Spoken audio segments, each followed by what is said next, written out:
Hi there, this is Cece Zach, and if you've worked your entire life, reached this chapter, which I call the third third, and found yourself wondering, now what? Well, you are not alone.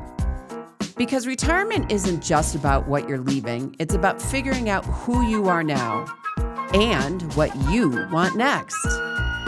This is the Meaningful MEtirement podcast, where we turn uncertainty into clarity and help you create a life filled with joy, fulfillment, and freedom. So let's get into it.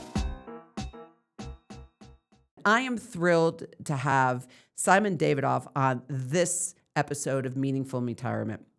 Simon is a forward-thinking leader known for his ability to see around corners and actively build what's next at the intersection of AI, digital innovation, and infrastructure.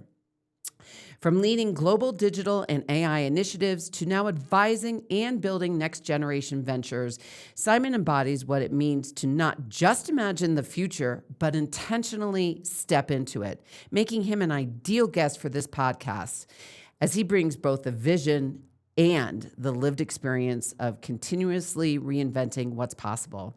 Not to mention, he's married to my best friend. That was a great choice, Simon, in this age and stage of life. So thank you for being with me, and let's just jump right into it. What is your perception of the term MEtirement? Well, I like the term MEtirement. I must admit, though, I had a long time to sort of gestate and ponder what the meaning was, because when I first heard it, it felt like, a play on words for retirement, of course, and that's what you've designed it to be. But what it really means, I think, is it's a kind of almost a rebellious term. It's a pushback. It's a no, I'm not going to retire and hang my gloves up or put my feet up.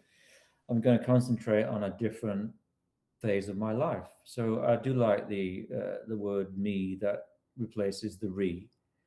So it's as you said in your introduction, it's a kind of transition. It's a new phase. It's a new beginning.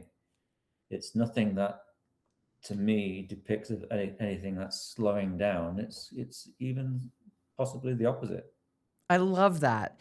And I love that it's rebellious to you, because that's exactly what I hope it to be. Because I don't want to be in this phase of life that I saw my parents go through for so many different reasons. And God rest their souls. But it's time for us to rebel and to stand up and live our best life in our third third. So that begs the next question for me, as take us back to that moment when you realized this next chapter of your life, which I call the third third, should be something more. What was that catalyst? Yeah, I got a heads up on that question. I sensed it coming, but I don't think, CC, there was one particular moment. To be honest, I don't remember waking up one morning and having a kind of epiphany.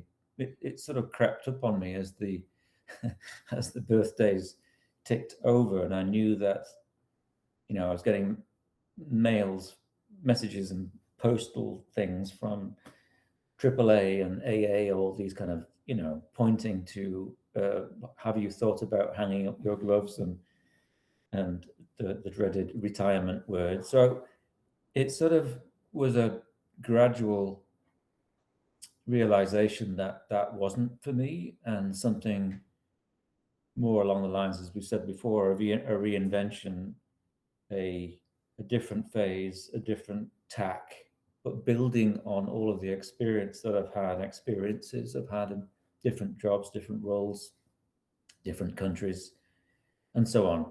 So it was a slow realization, a gradual realization that there's no way I am ready to be one of those dormant individuals that are kind of playing golf, classic cliche image of someone who's not particularly active anymore. That's the opposite, in a way, of who I am.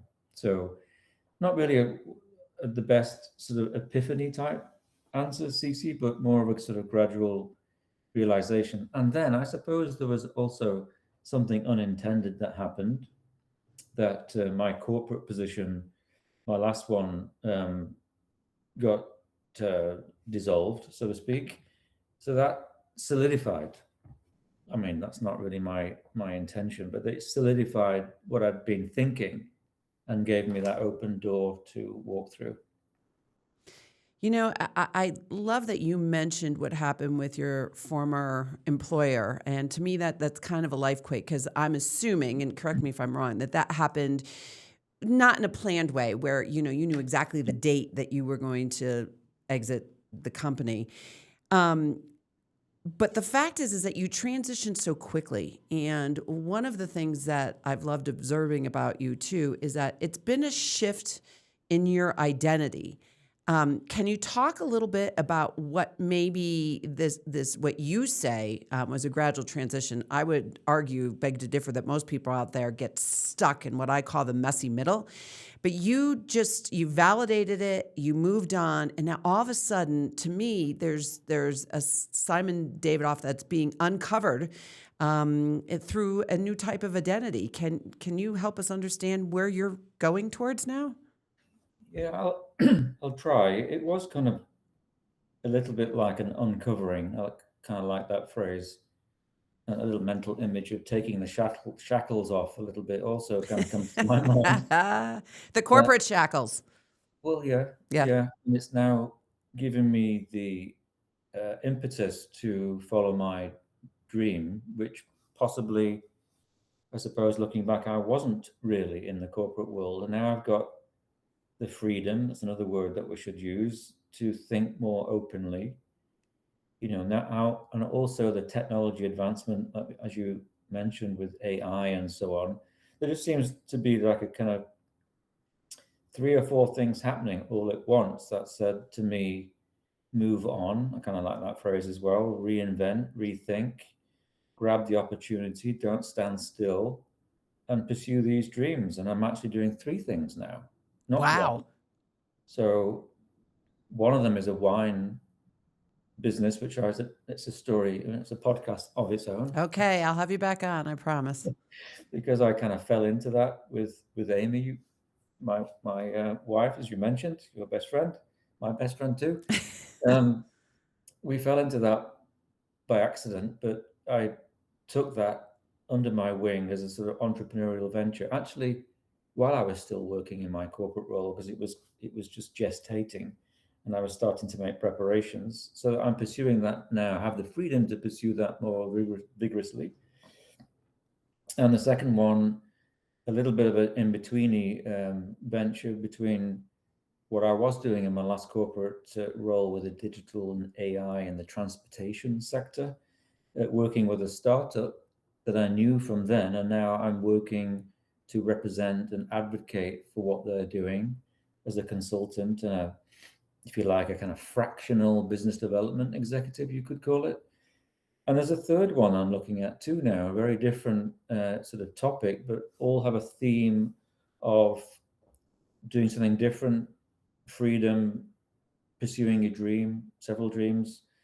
And the interesting thing that I'm finding is partly due to my experience and position in life, a lot of these uh, passions are shared by some of my clients. Even in, for example, in an engineering discussion, someone might be saying, "Yeah, well, I go to Italy and drink wine too." So there's a sort of a natural stage of life thread that seems to be following me around as well, which is I find fascinating. Even though the three topics are quite different, there seems to be a link, or maybe I'm making that link subconsciously. But that's what I'm doing, and it's fun doing it. I love that because what you're describing is that you're balancing many different things in your life at the same time. It seems to be creating that freedom for you, whether it's fulfilling a dream that maybe is someone else's shared interest. It's continuing on with where your expertise has been, which is an unspoken in this, especially around engineering and AI.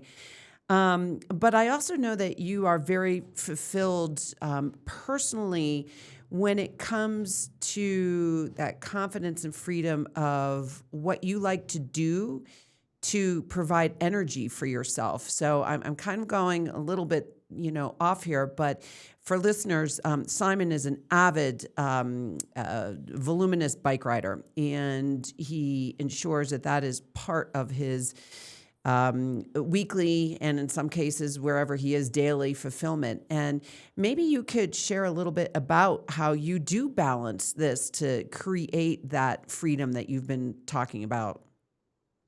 Yeah, I mean, fitness and health has been a big part of my life for the last 35 years, at least. I came to the US 25 years ago, so it was about 4 or 5 years or something like that, when I was still in the UK, that I sort of discovered or ramped up my passion for cycling in particular. Um, it also fits as well because the pressures of the change and maybe pressure is not the right word, but the busyness of my mind in those three different disciplines can sometimes just dissipate when I jump on the bike and ride 20, 30 miles. It's almost my own version of a therapy, which is, I've heard a lot of people say the same thing, and it's very true that you think of one thing, that's staying safe and riding hard, which is a great challenge and gives you that clarity, almost that brain cell rest that you need after all the sort of thinking along those different disciplines that we've been describing. So yeah, cycling and fitness is a big part, and also not just cycling, but cycling hard, to really put that effort in, and that fits in with my personality as well. I constantly, much to Amy's amazement, look at the data. Maybe that's a digital link as well, but looking at the data for my rides and power and heart rate and distance and speed and all those things. So it's I get off the bike and I get back into the data analytics field quite quickly, but it's an interesting linkage there too. But helps drive me to the next biggest sort of milestone in my cycling career. So, Simon, I have a feeling that many listeners are not as accomplished when it comes to road cycling and what you've been doing for 35 years. But well, I should say, and what I find interesting is you're very data driven. And so if we were trying to get some of the listeners focused on health and wellness and just taking an immediate first step, especially those that are data driven, what advice do you have for them? I mean, what was it 35 years ago that got you so ingrained with what it is that you're doing? That it now is just part of not just your life, but part of your DNA. How do we help others get that? Well, I would say don't be afraid of the road. I mean, I know I'm speaking of cycling now, and it's a bit of a contentious topic, of course, in the US. But I think if you have the confidence to go and ride on the road in the US, which is a feat in itself, And you, you're saying that because of safety reasons? yeah, Yeah. Okay. basically, yeah, to sort of cope with the sort of defensive riding posture that you need to take, the risk can be managed. And I think that's part of life's lessons as well. Like, don't be afraid of taking a little risk, as long as you put the work into understanding how to mitigate that risk and start small. Go again. I'm referencing cycling in the main topic here, but go on a long protected cycle path ride, perhaps to begin with, just to get used to what it feels like. But as soon as you can, venture out, maybe with a friend or two friends, because sometimes it's a little bit safer with group riding. But then of course you've got the dynamics of making sure your friends think the same way and you all act as a cohesive unit. But I don't think the barrier to jumping on a bike and riding on an American road is quite as high as people think it really is. And I think once you've done it and you've navigated some of the dangers, the rewards are phenomenal. And if that works, then just take it further and join a group. And let the group dynamic protect you a little bit and learn from the group and take it from there. You and I, Cece, have been up some of the hills in Colorado, which is no mean feat, and that itself is a fantastic feeling of conquering, hills and valleys and yet another hill and yet another hill and so on. So to try and encourage people to start is quite tricky, I know, and I'm not being that clear, but start by doing. Just go for it. And also, you mentioned the data side of it and how that, I'm assuming, and I don't mean to put words in your mouth, but it inspires you to continue to not only Yeah. track yourself, but what are some of the other ways that it inspires you?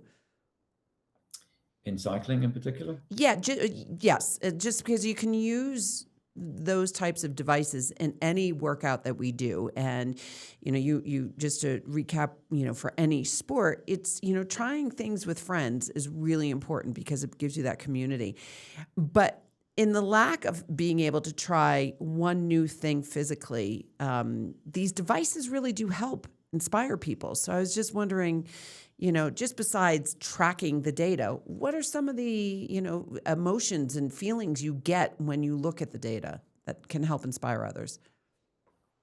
It's just so much fun to see that you've beaten one of your personal records. There's something that your listeners might know. It's an application, not to plug any one particular application, but it's very common. It's called Strava, and it breaks up roadways and routes into segments, and it's a public thing. So as other cyclists pass through the same segment, you can see how you stack up against others. And it's not a race or anything, but it's just fascinating to see that 6 people or 60 people have passed through that same segment on the road, and you lie 12th fastest or something, and you can categorize your position by age, which is kind of going back to our original entry point to this discussion.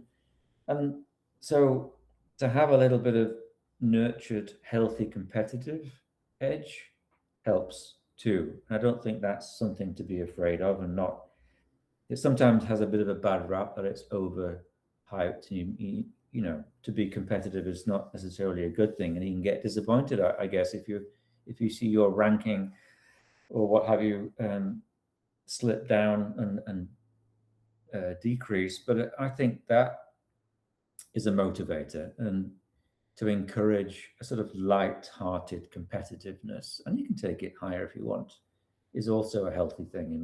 It works for me, and I think that's what the data is proving to me. I'm competing with myself a lot of the times, but also you can lightly compete with other people, even strangers, by seeing where you fit. And it also, by the way, translates into other forms of sort of trackable pursuits, of course, running and rowing. Rowing is another one that I do, and that also has sort of league tables of men over 50 did 2,000 meters at this time and so on. So yeah, the data-driven aspect is a motivator for me, and if you combine that with a little bit of competitive edge, then it is even more motivating. But it's not for everybody, but it works for me. Yeah, I love that. Thank you for sharing it. Well, there's a lot of people out there that are fearful of many different things, and your story resonates with, just get out there and do it, and don't be afraid to track it, because it actually will give you more inspiration the longer that you continue on. So is there a decision that you have made that has created the most freedom and joy in your life, as you've entered into this third phase of life, that you could share with us? A decision. I'd have to think about that a little bit more, Cece. Okay. All right. Well, let me. Well, I can. A decision would be to pursue something that was, until that decision, just a wish and a hope and a dream of being, a company owner. I'm talking now about the wine side of my entrepreneurial ventures. just sort of deciding to make the investment without doing a ton of research. I mean, that's in my experience in business, that's kind of not what you're supposed to do. But sometimes going with your gut helps. You know, jump over that fence that you haven't necessarily looked over the other side in too much depth. I know wine import business like I'm doing isn't super risky, but it's quite easy to fail at it. But that would be one decision that I felt empowered to make without worrying too much about putting slides together or doing some research or finding some backer. I mean, luckily the financial barrier was not too high to get started, but that's one decision that comes to mind, CC. There might be others that come into my head later on in the conversation, perhaps. What an extraordinary example. And I just love that you mentioned that you didn't do the diligent research that you have been doing your entire life in your professional career and in your personal career, I'm sure. And tell me, how does that make you feel with where you are with Davidoff Imports right now? Oh, it's immensely satisfying. Even getting my first pallet, which for your listeners is 50, is actually 70 cases of wine, which is a That's a lot of minimum. wine. Yeah, That's a lot of wine. it's the minimum required to actually put on board a ship. You know, you can't ship one case, you know, unless you do it by air or FedEx or something.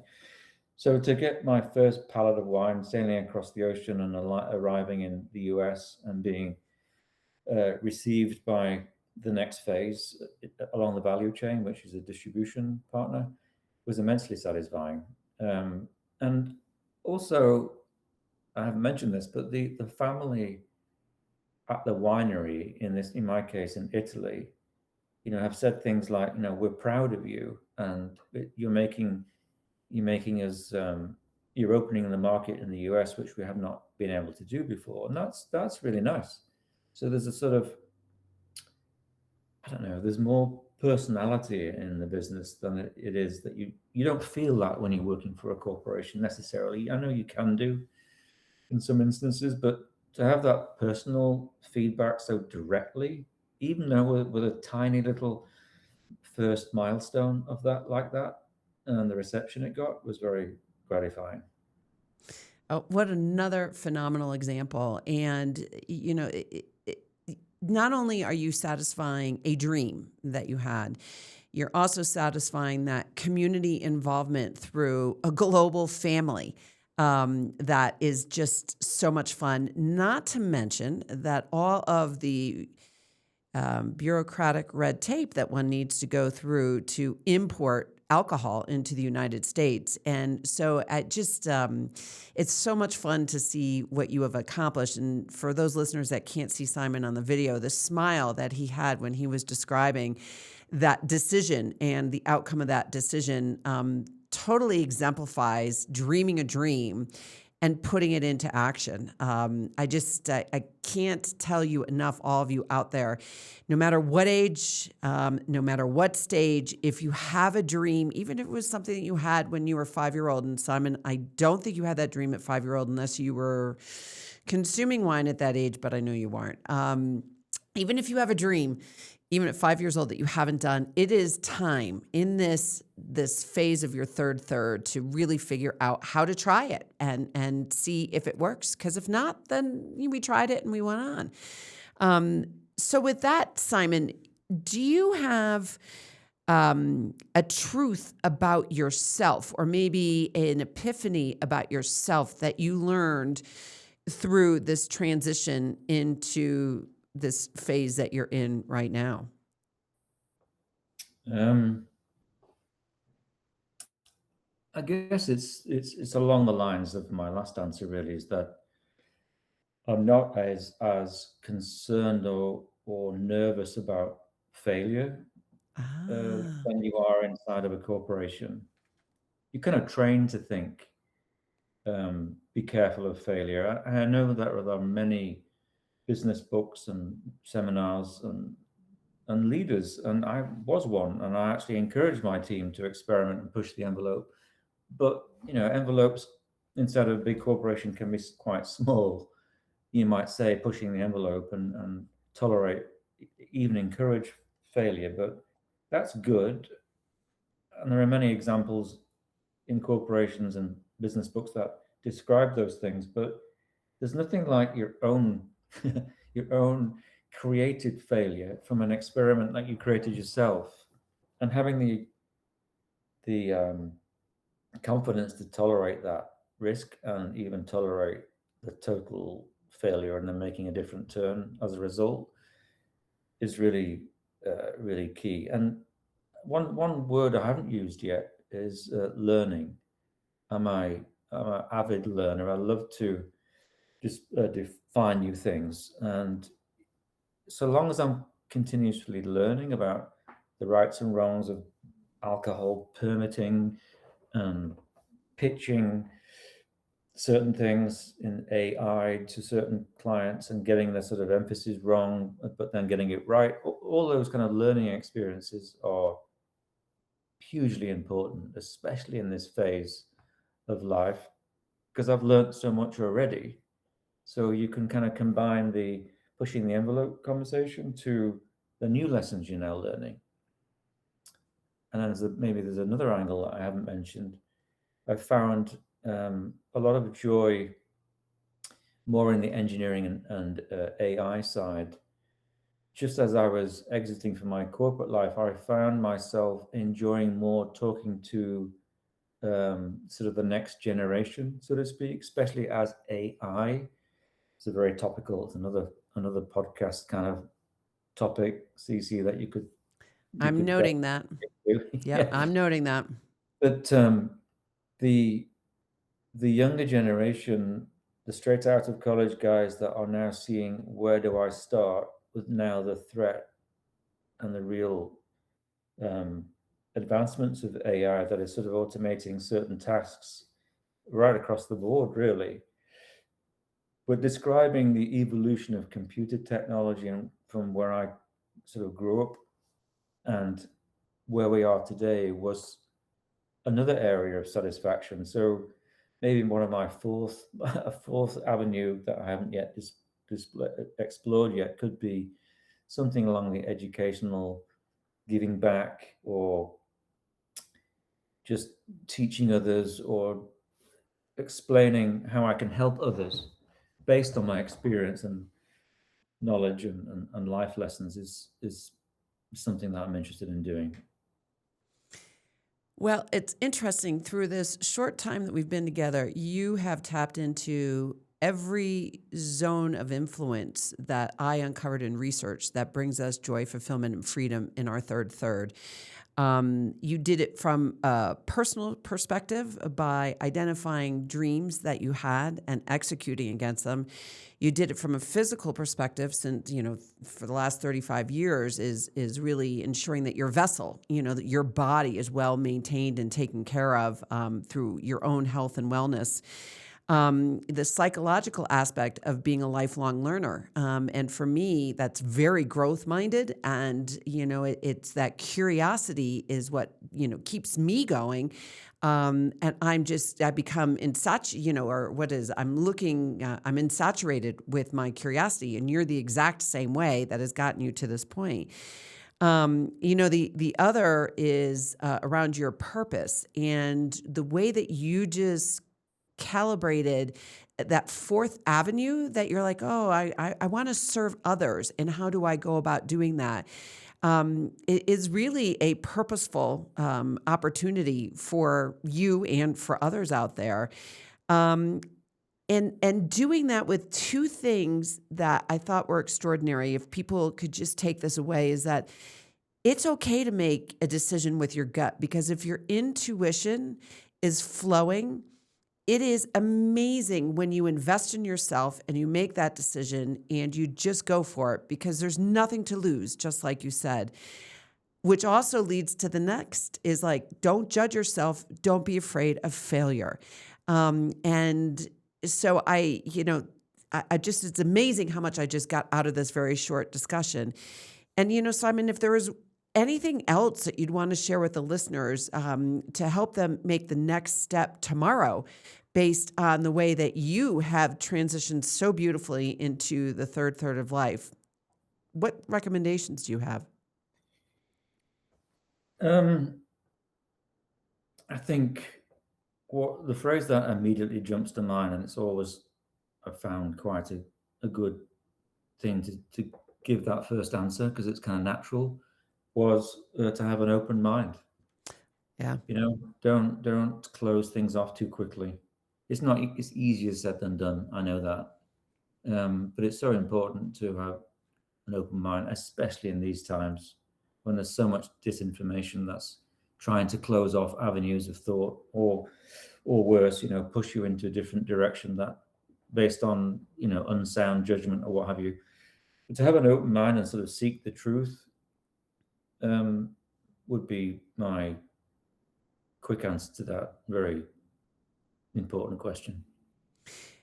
I love that as well because I think, yeah, well, not because I think, I just know from my own personal experience, if you have an open mind, if you have that clarity of mind and you have the capacity to create that clarity in your mind, opportunities are limitless. Nothing is impossible.